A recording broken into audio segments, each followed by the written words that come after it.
آسمان کی بادشاہی کھیت میں چھپے خزانے کی مانند ہے. عزیزو بات کو غور سے سنیے گا.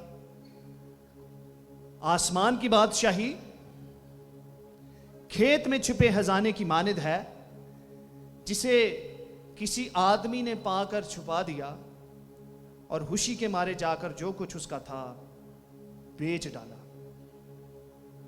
اور اس کھیت کو مول لے لیا. خداوند کے پاک کلام کا پڑھا سنا سمجھا جانا ہم سب کے لیے باعث برکت ہو. آمین آمین. ہاں جی، کیا پڑھا؟ کیا کس کس کو یہ حوالہ یاد ہو گیا؟ خداوند یسوع مسیح نے کیا تمثیل کہی ہے؟ کون سا حوالہ تھا؟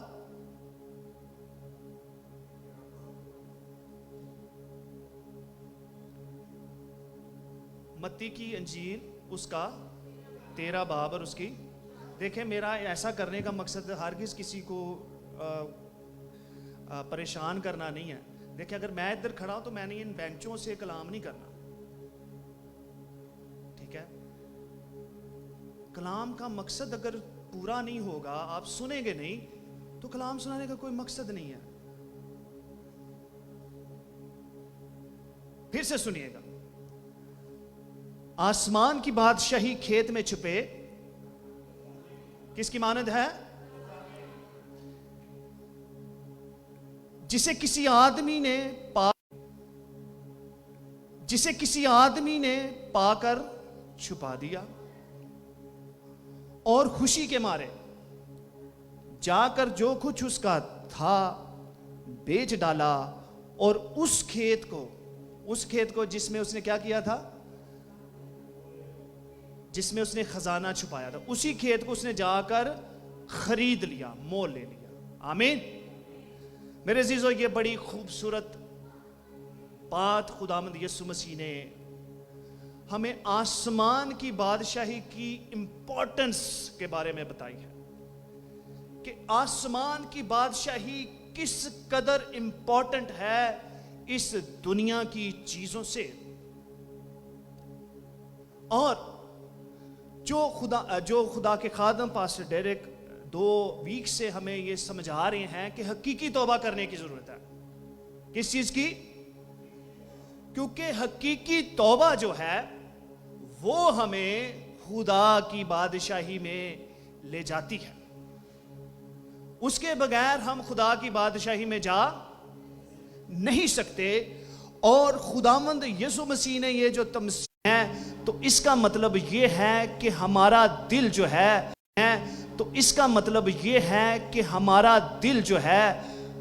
لوٹ جائے گا. اور دوسرا سیموئل، اگر کوئی یہ نکال دے، دوسرا سیموئل 14 باب اور اس کی یہ دیکھیں ذرا، یہ حوالہ کتنا خوبصورت ہے. ہم کیا ہیں؟ اس کا 14 باب اور اس کی 14ویں آیت لکھا ہے، کیونکہ ہم سب کو مرنا ہے اور ہم زمین پر گرے ہوئے پانی کی طرح ہو جاتے ہیں جو پھر جمع نہیں ہو سکتا، اور خدا کسی کی جان نہیں لیتا. ہاللیلویہ. کیا ہم نے پڑھا ہے؟ کیونکہ ہم سب کو مرنا ہے اور ہم زمین پر گرے ہوئے پانی کی طرح ہو جاتے ہیں جو پھر جمع نہیں ہو سکتا. اور خدا کا کلام اس سے پہلے بیان کرتا ہے کہ اے انسان، تو ہاک ہے اور ہاک میں دوبارہ لوٹ جائے گا. پھر دوسرا کرنتھیوں 5 باب اور پہلی آیت میں اگر ہم دیکھیں تو ہمارے بارے میں جو ہم انسان ہیں، دوسرا کرنتھیوں اس کا 5واں باب اور اس کی پہلی آیت میں لکھا ہے، کیونکہ ہم جانتے ہیں کہ جب ہمارا خیمہ کا گھر جو زمین پر ہے گرایا جائے گا تو ہم کو خدا کی طرف سے آسمان پر ایسی عمارت ملے گی جو ہاتھ کا بنا ہوا گھر نہیں ہے. ہمارا یہ خیمہ کا گھر جو ہے یہ گرایا جائے گا. ہم سب نے مرنا ہے. کوئی یہ نہ سمجھے کہ ہم ہم جوان ہیں, ہم امریکہ میں, ادھر سہولتیں بڑی ہیں, میڈیکل ہمیں بچا لے گا, کتنا کو بچا لے گا, کتوں تک بچا لے گا, کب تک ہم بچیں گے؟ آخر خدا کا کلام ہمیں یہ بتاتا ہے انسان تو خاک ہے اور تو خاک میں لوٹ جائے گا. تیرا انجام جو ہے وہ یہی ہے کہ تو خاک سے بنایا گیا ہے اور ایک وقت آئے گا کہ تو خاک میں ہی لوٹ جائے گا. اور پھر ہم نے پڑھا ہے کہ انسان جو ہے اس نے مرنا ہے اور ایسے وہ بکھرے گا, ایسے جیسے پانی جو ہے زمین پر گر کے بکھر جاتا ہے اور پھر جمع نہیں ہوتا. ہر ایک انسان کے ساتھ ایسا ہوگا. اگر ہم دیکھیں بائبل مقدس میں سے تو لازر جو ہے وہ مر جاتا ہے اور خداوند یسوع مسیح اس کی قبر پر جاتے ہیں تو کہتے ہیں لازر تو باہر نکلا. تو لازر جو ہے وہ مردوں میں سے جی اٹھتا ہے. تو کیا لازر پھر نہیں مرا؟ اگر خداوند یسوع مسیح نے اس کو زندہ کیا ہے لیکن وہ پھر جو ہے وہ مر جاتا ہے. اور جو اور بھی مردے خداوند یسوع مسیح نے زندہ کیے وہ بھی مر گئے. اس کا مطلب کیا ہے کہ ہم جو انسان ہیں ہم نے اس زندگی میں, اس خیمہ کے گھر میں, یہ جو ہمارا بدن ہے اس میں رہ کر ہم نے توبہ ضرور کرنی ہے. یہ ہمارے لیے بڑی امپورٹنٹ چیز ہے. اگر ہم یہ کہیں کہ نہیں کوئی گل نہیں, کوئی خیر ہے, ابھی مجھے کوئی پرواہ نہیں ہے, میرے عزیزوں ایک وقت ایسا آتا ہے کہ جب انسان کو بدی بدی ہی نہیں لگتی, انسان کو بدی, وہ اتنا بدی میں گھر جاتا ہے یا دھس جاتا ہے, اس کو جو خدا کے کلام کے مطابق گنانے کام ہے, مکروہ کام ہے, گندے کام ہے, وہ انسان کہتا ہے ٹھیک ہے میں کسی کو کون سا تنگ کر رہا ہوں, میری وجہ سے کون تنگ ہو رہا ہے. یا وہی کام جو خدا کی نظر میں گندے ہیں, گنونے ہیں, گلیز ہیں, انسان اس قدر اس میں پھنس کر انہی کاموں کو وہ انسان سمجھتا ہے کہ یہ کام تو اس کا کوئی بری بات نہیں ہے. اور کئی انسان, یہ بات ذرا غور سے سنیے گا, کئی انسان اس پوائنٹ پہ آ کر کھڑے ہو جاتے ہیں یا وہ یہ سوچنا شروع کر دیتے ہیں کہ اگر یہ بدی میں نے چھوڑی تو شاید میں مر جاؤں, اگر میں یہ کام چھوڑ دوں گا کہ میری زندگی میں سے رونق ختم ہو جائے, میری زندگی کا جو انجوائمنٹ ہے وہ ختم ہو جائے, میں مر جاؤں گا اگر یہ بدی میں چھوڑ دوں گا. جیسے فار ایگزامپل بہت سے لوگ ہیں جو کسی کے ساتھ تعلق بنا لیتے ہیں تو گھر والے کہتے ہیں کہ نہیں بھائی ہمیں یہ منظور نہیں ہے, تو بچے کہتے ہیں نہیں میں مر جاؤں گا, میں مر جاؤں گی, اور غلط فیصلے کر لیتے ہیں لوگ. اور بہت سے ایسے کام ہیں جو انسان جو ہے وہ یہ سمجھتا ہے کہ اس کے بغیر میں زندہ نہیں رہ سکوں گا, لیکن یہ ایک دھوکہ ہے. وہ کام جس کو انسان سمجھ رہا ہے کہ میں اس کے بغیر زندہ نہیں رہوں گا, یہ میری زندگی ہے, اصل میں وہ موت ہے. اس بات کو سمجھے. فار ایگزامپل میں شراب پیتا ہوں, میں کہتا ہوں یار نہیں میں نہیں چھاڑ سکتا, یہ بغیر میں مر جانا, تو مر تو میں نے اس کے ساتھ جانا ہے, میں تو نہیں چھوڑوں گا, میری تو زندگی کا مزہ ہی اس میں ہے. مجھے تو جو یہ فار ایگزامپل یہ شراب ہے, یہ جو برین کا ایک پارٹ ہوتا ہے, اس کو پتہ نہیں کیا کہتے ہیں, شاید کسی کو یاد ہو, کچھ اس طرح سے ہے کہ وہ اس کو جا کے وہ جب ٹچ کرتا ہے تو وہ ہمیں ایسا لگتا ہے کہ ہم زندگی میں بڑے خوش ہیں, لیکن جب اس کا اثر ختم ہوتا ہے تو پھر وہی چیزیں سامنے ہوتی ہیں. یہ ایک ایگزامپل دیا. فار ایگزامپل میں چوری کرتا ہوں, میں کوئی کام نہیں کرتا, تو میں یہ سمجھتا ہوں کہ نہیں یار میں چوری چھوڑ دوں گا تو میں مر جاؤں گا, میرے گھر کا کچن جو ہے وہ. لیکن اگر میں چوری کرتا ہوں کہیں پکڑا جاؤں گا تو مار تو پھر جاؤں گا. اگر فار ایگزامپل میں چور ہوں تو میں کسی کے گھر چوری کرنے جاتا ہوں, میں یہ سمجھتا ہوں کہ میری زندگی کا جو دار و مدار ہے وہ چوری پر ہے. اگر میں چوری نہیں کروں گا تو میرے گھر کا کچن جو ہے وہ, گھر کا چولہا بجھ جائے گا. لیکن میری سوچ غلط ہے, اس بات کو غور سے سنیے, میری سوچ غلط ہے. اگر میں چوری اپنی زندگی کے لیے کر رہا ہوں تو وہ چوری میری زندگی نہیں ہے, بلکہ وہ میری زندگی کے لیے خطرناک ہے, وہ میری زندگی کو کبھی بھی ختم کر سکتی ہے. میں کسی کے گھر میں جاتا ہوں چوری کرنے کے لیے, وہ مجھے فائر مار دیتے ہیں تو میری زندگی تو ختم ہو گئی. کدھر گئی وہ میری توقعات کہ یہ میری زندگی تھی؟ تو میرے عزیزوں, انسان جب کسی کام میں پڑ جاتا ہے تو اس کو لگتا ہے کہ یہ میری زندگی ہے. خدا کے خادم چلا چلا کر کہہ رہے تھے توبہ کر لو توبہ کر لو, لیکن انسان ان کاموں میں اس قدر انوالو ہو جاتا ہے کہ اس کو لگتا ہے کہ نہیں, اس کے بغیر میں مر جاؤں گا, یہ میری زندگی سے کام نکل گیا تو میں زندہ نہیں رہ سکوں گا. لیکن یہ ایک دھوکہ ہے جو انسان اپنے آپ کو دیتا ہے. اصل میں اس کی موت جو ہے اسی کام کے وسیلہ سے ہے جو جسمانی بھی ہے اور روحانی بھی. اس بات کو سمجھے. اگر آج ہم میں سے کوئی اپنے آپ کو اس بات سے دھوکہ دے رہا ہے تو آج وقت ہے کہ ہم توبہ کریں. اور ایک اور بھی سٹیج آتی ہے جب ہم گناہ کی زنجیروں میں, گناہوں کی قید میں دھس جاتے ہیں, تو ایک سٹیج اور بھی آتی ہے کہ ہمیں ہمارا دل ملامت کرنا چھوڑ دیتا ہے. ہمیں ہمارا دل کیا کرتا ہے؟ ملامت. سمجھتے ہیں؟ فار ایگزامپل میں نے کوئی برا کام کیا ہے تو میرا دل یہ کہے گا نہیں تو اے کام پیڑا کیتا, نہیں ہے تو چنگا نہیں کیتا, خدا کا کلام تو یہ کہتا ہے لیکن تو نے تو ایسا کیا ہے. تو وہ میرا دل مجھے کیا کر رہا ہے؟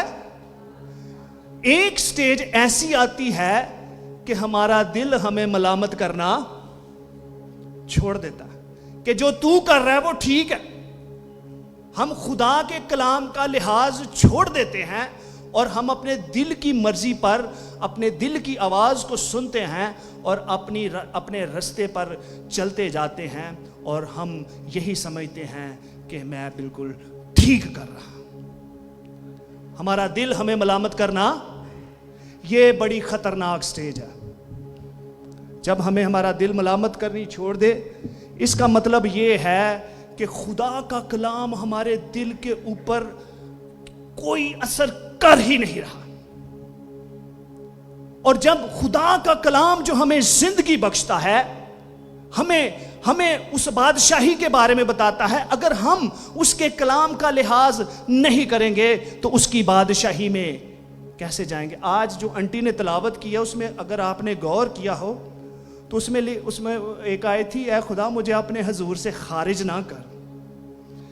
خدا کے حضور سے خارج ہونے کا مطلب پتہ ہے بہت خطرناک ہے, بہت خطرناک. اے خدا مجھے اپنے حضور سے خارج نہ کر.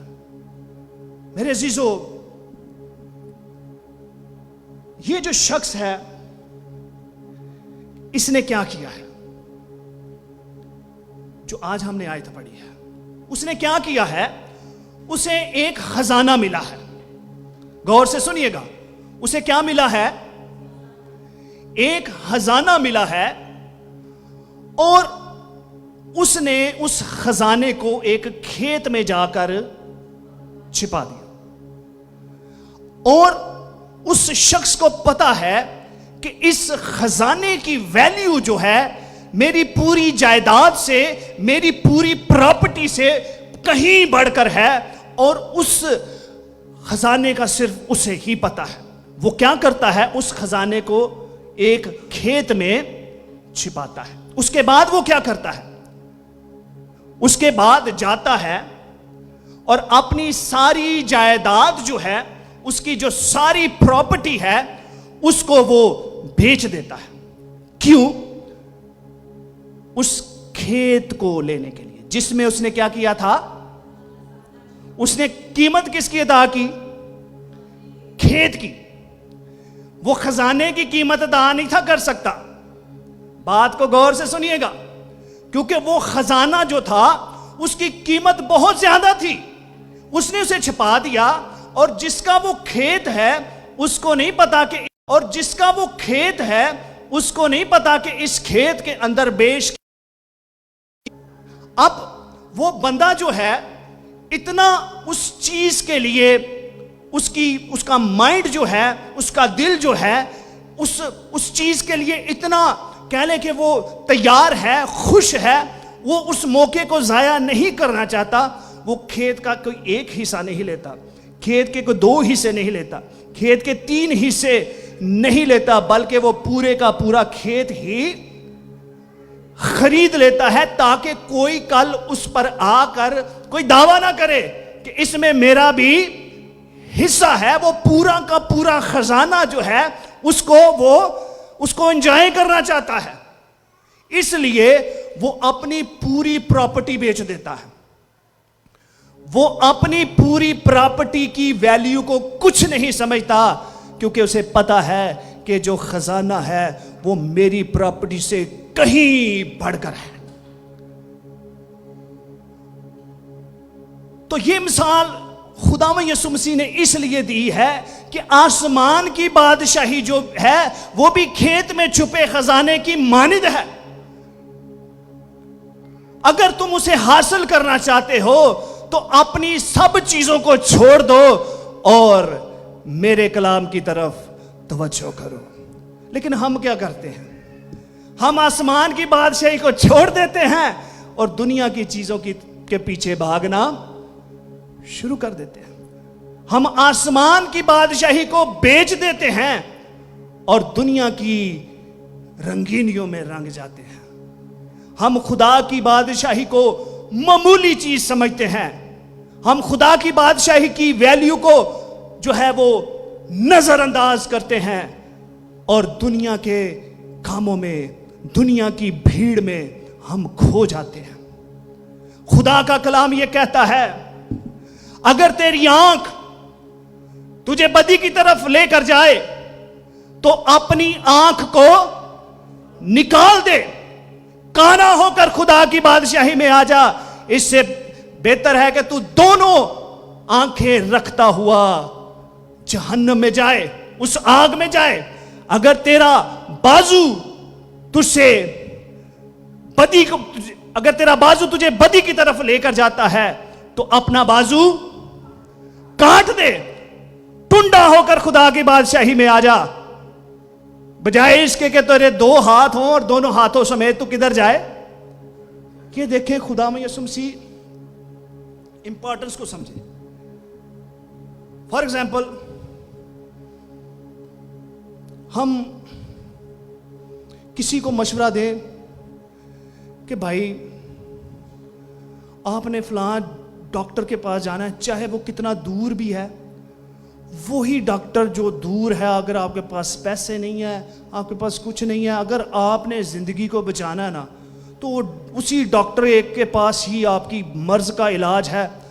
آپ جیسے مرضی کریں، اپنا سب کچھ بیچیں، اگر آپ کو اپنی جان پیاری ہے نا، اب بچنا چاہتے تو اس فلاں ڈاکٹر کے پاس جائیں.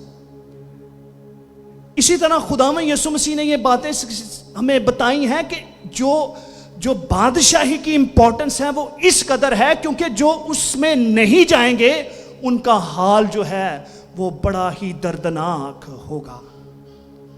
جو بادشاہی سے باہر رہ جائیں گے ان کے لیے جو حالات ہیں وہ بڑے خطرناک ہوں گے.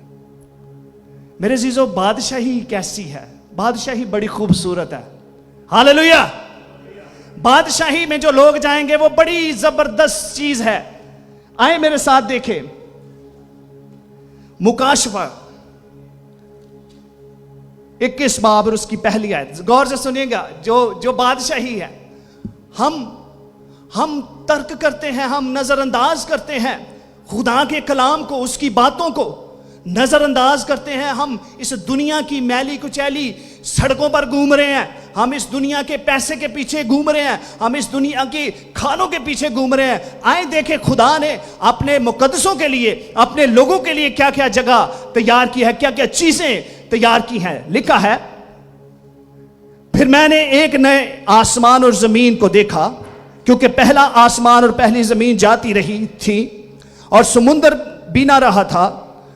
پھر میں نے شہر مقدس یعنی نئے یروشلم کو آسمان پر سے خدا کے پاس سے اترتے دیکھا, اور وہ اس دلہن کی مانند آراستہ تھا جس نے اپنے شوہر کے لیے سنگار کیا ہو. پھر میں نے تخت میں سے کسی کو بلند آواز سے یہ کہتے سنا کہ دیکھ خدا کا خیمہ آدمیوں کے درمیان ہے, اور وہ ان کے ساتھ سکونت کرے گا, اور وہ اس کے لوگ ہوں گے, اور خدا آپ ان کے ساتھ رہے گا اور ان کا خدا ہوگا, اور وہ ان کی آنکھوں کے سب آنسو پوچھ دے گا. پہلا کام کیا کرے گا؟ جب ہمارا بچہ روتا ہوا ہمارے پاس آتا ہے, اس کی آنکھوں میں آنسو ہوتے ہیں, ہم سب سے پہلا کام کیا کرتے ہیں؟ اپنے بچے کی آنکھوں کے آنسو پوچھتے ہیں. پھر پوچھتے ہیں کی ہوا ہے میرا بچہ. جیسے ایک ماں یا باپ اپنے بچے کو ٹریٹ کرتا ہے, خدا بھی جب ہم اس کی بادشاہی میں جائیں گے تو وہ کیا کرے گا؟ وہ ان کی آنکھوں کے سب آنسو پوچھ دے گا. اس کے بعد نہ موت رہے گی اور نہ ماتم رہے گا, نہ آہو نالا, نہ درد. پہلی چیزیں جاتی رہی. ہاللویا. بادشاہی میں کیا ہوگا؟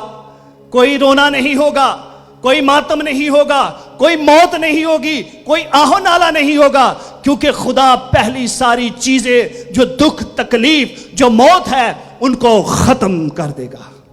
ہاللویا. آئیں شہر کے بارے میں دیکھتے ہیں. 18ویں آیت. اور اس نے اس کی شہر کو پناہ, اور اس نے اس کی شہر پناہ کو آدمی کی, یعنی 18ویں آیت سے پڑھتے ہیں, سوری. اور اس شہر پناہ کی تعمیر یشب کی, اور شہر ایسے خالص سونے کا تھا جو شفاف شیشے کی مانند ہو. کیسا شہر ہے؟ اس کی تعمیر جو ہے, اس کی شہر پناہ جو ہے وہ یشب سے کی گئی ہے, اور شہر ایسے خالص سونے کا تھا جو شفاف شیشے کی مانند ہو. پورا شہر سونے کا ہے, اور اس شہر کی شہر پناہوں کی بنیادیں ہر طرح کے جواہر سے آراستہ تھیں. پہلی بنیاد یشب کی تھی, دوسری نیلم کی, تیسری شب چراغ کی, چوتھی زمرد کی, پانچویں عقیق کی, چھٹی لال کی, ساتویں سنہرے پتھر کی, آٹھویں فیروزہ کی, نویں زبرجد کی, 10ویں یمنی کی, 11ویں سنگے سنبلی کی, اور 12ویں یاقوت کی. پورا شہر کس کا بنا ہوا ہے؟ ہاللویا. پورا شہر کس کا بنا ہے کلیسیا؟ پورا شہر کس کا بنا ہوا ہے؟ اور اس کی بنیاد میں کون سا پتھر لگا ہوا ہے؟ اس کی پہلی بنیاد میں کون سا پتھر ہے؟ یشب کا. اور 12 پتھر جو ہیں اس شہر کی تعمیر کے لیے چنے گئے ہیں. ہاللویا. اور 12 دروازے 12 موتیوں کے تھے, ہر دروازہ ایک موتی کا تھا, اور شہر کی سڑک شفاف شیشے کی مانند خالص سونے کی تھی. اور میں نے اس میں کوئی مقدس نہ دیکھا, اس لیے کہ خداوند خدا قادر مطلق اور برا اس کا مقدس ہیں. اور اس شہر میں سورج یا چاند کی روشنی کی کچھ حاجت نہیں, کیونکہ خدا کے جلال نے اسے روشن کر رکھا ہے, اور برا اس کا چراغ ہے, اور قومیں اس کی روشنی میں چلیں پھریں گی, اور زمین کے بادشاہ اپنی شان و شوکت کا سامان اس میں لائیں گے. ہاللویا. پاری صاحب 2 ہفتوں سے کہہ رہے ہیں توبہ کر لو, توبہ کے بارے میں میسج ہے. وہ اس لیے کہہ رہے ہیں, پاری صاحب یہ چاہتے ہیں کہ ہم اس سونے کے شہر میں جائیں, ہاللیلویہ, اس قیمتی شہر میں جہاں سورج اور چاند کی کوئی روشنی کی ضرورت نہیں, جہاں خدا کے برے یعنی یسوع مسیح کی روشنی سے وہ پورا جو ہے وہ جو علاقہ ہوگا, وہ پوری جگہ جو ہوگی وہ روشن ہوگی. ہاللیلویہ, ہاللیلویہ. وہاں سورج اور چاند کی روشنی کی کوئی ضرورت نہ رہے گی. ہاللیلویہ.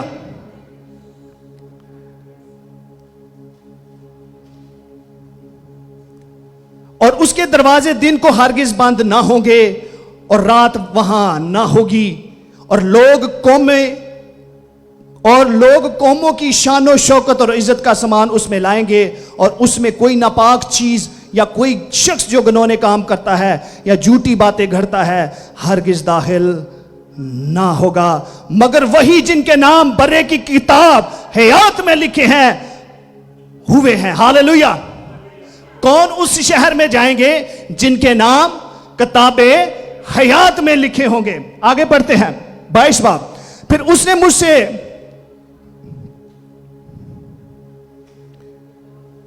اس نے مجھے بلور کی طرح چمکتا ہوا آب حیات کا ایک دریا دکھایا, جو خدا کے برہ کے تخت سے نکل کر اس شہر کی سڑک کے بیچ میں بہتا ہے, اور دریا کے وار پار زندگی کا, اس میں 12 قسم کے پھل آتے تھے اور ہر مہینے میں پھلتا تھا.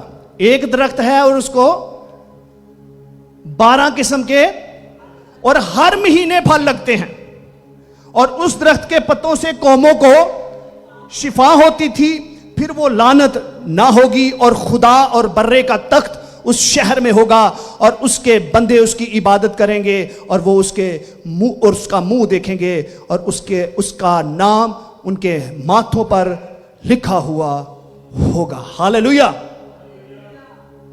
میرے عزیزو, خدا ہوگا, اس کے لوگ ہوں گے, اور اس کی عبادت ہوگی,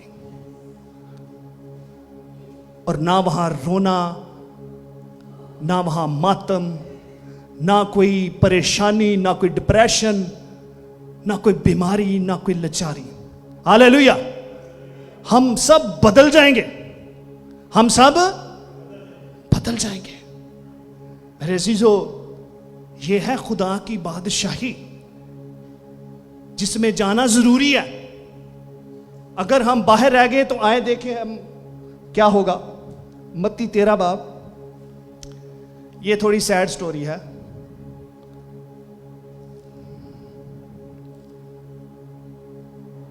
تیرہ باب اور اس کی 42 آیت.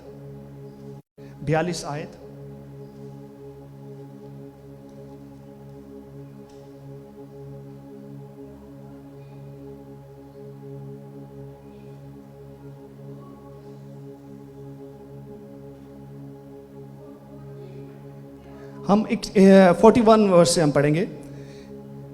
ابن آدم اپنے فرشتوں کو بھیجے گا. یہ سنیے گا ذرا غور سے. جو لوگ خدا کی بادشاہی میں جانے کی کوشش نہیں کرتے, وہ کہتے ہیں خیر ہی ہے, کوئی نہیں دیکھی جائے گی, یہ بڑا ٹائم ہے. ابن آدم اپنے فرشتوں کو بھیجے گا, اور وہ سب ٹھوکر کھلانے والی چیزوں اور بدکاروں کو اس بادشاہی سے جمع کریں گے, اور ان کو آگ کی بھٹی میں ڈال دیں گے. ایک سائیڈ پہ کیا ہے؟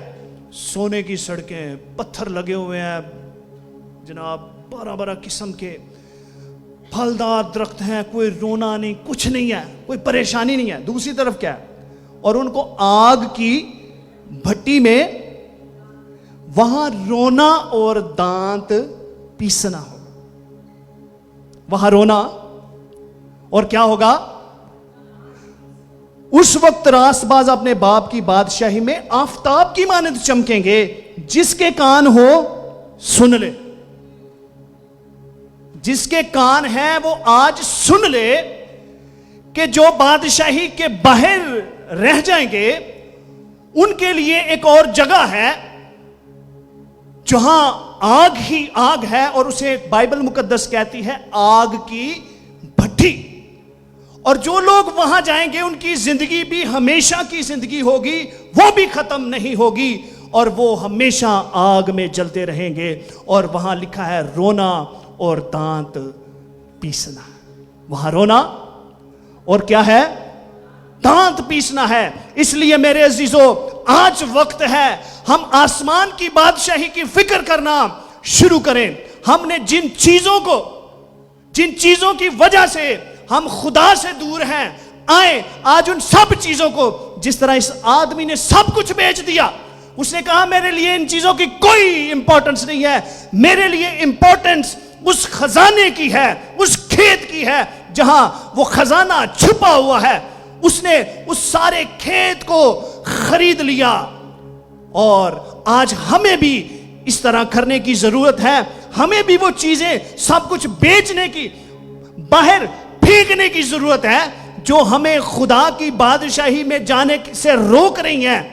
میرے عزیزو, آج وقت ہے کہ ہم اپنے اوپر غور کرنا شروع کریں. یہ سوچنا چھوڑ دیں کہ میں جو کر رہا ہوں ٹھیک کر رہا ہوں. آئیں اپنے دلوں کو کلام کی روشنی سے دیکھیں. آئیں اپنی زندگیوں کو خدا کے کلام کی روشنی سے دیکھنا شروع کریں, تو ہمیں نظر آئے گا کہ ہم نے بہت سی چیزوں کو گلے لگا رکھا ہے, اور انہی چیزوں نے ہمیں خدا کی بادشاہی سے دور کیا ہوا ہے. میں آج آپ کو چیلنج کے ساتھ ایک بات بتاتا ہوں. اگر آپ آج اس بات کو سوچ رہے ہیں کہ نہیں میرے لیے یہ کام چھڑنا بڑا مشکل ہے, تو پھر میرے عزیزو دوسری گل ہے کہ بادشاہی چھڑنی پے گی. فیصلہ آپ کے ہاتھ میں ہے, کوئی زور زبردستی نہیں ہے, نہ زور سے نہ طاقت سے, کوئی زور زبردستی نہیں ہے. کوئی پاش صاحب نے ڈنڈا نہیں پھڑیا, کوئی پاش صاحب کوئی سوٹا نہیں پھڑیا کہ ہاں جی توبہ کر لو, دسو کنے کنے توبہ نہیں کی تھی. فیصلہ آپ کے ہاتھ میں ہے, آپ کہاں جانا چاہتے ہیں. کئی دفعہ ہم سوچتے ہیں آدم تے ہوا کم نہ کر دے تے آج دنیا دے اتے اے پریشانیاں مصیبتاں دکھ اے چیزاں نہ ہوندیاں, تے آج اسی بھی تے وہی کر رہے ہیں نا. خدا نے ان کو بھی حکم دیا تھا کہ یہ پھل نہ کھانا, نہ اس کو چھونا, تو آج ہمیں بھی خدا یہ کہتا ہے یہ نہ کرنا وہ نہ کرنا, تو ہم سب کچھ کر رہے ہیں. ہاللیلویہ. آئیں چھوڑیں, آئیں غور کریں اپنے اوپر. یہ کلیسیا, میں اور انیل بھائی پچھلے سنڈے ہم اس بات پر غور کر رہے تھے کہ جتنے خدا کا فضل ہے اس کلیسیا کے اوپر, جتنے ہمارے بچے انہوں نے ایک دم جوان ہونا ہے, کلیسیا بڑھے گی. اور اگر یہ ہم جتنے ہیں ہم روح سے ممور ہو جائیں تو ہم بروکلن کو ہلا کے رکھ دیں, نیو یارک کو ہلا کے رکھ دیں. ہاللیلویہ. لیکن ضرورت اس بات کی ہے کہ ہم اپنے اوپر غور کریں کہ ہم کیا کر رہے ہیں. آج وقت ہے توبہ کریں, خدا کی بادشاہی کو حاصل کرنے کے لیے توبہ کریں, حقیقی توبہ. میں آپ کو یہ بتاتا ہوں کہ اگر آپ کی زندگی میں کوئی ایسا کام ہے جو خدا ناپسند کرتا ہے, خدا اس سے نفرت کرتا ہے, آپ اس کو چھوڑ سکتے ہیں, آپ چھوڑ سکتے ہیں, لیکن اس کے لیے حقیقی توبہ کی ضرورت ہے. آمین, ہاللیلویہ, آمین. خداوند آپ سب کو بڑی برکت دے اور اس کلام پر عمل کرنے کی توفیق دے. آمین.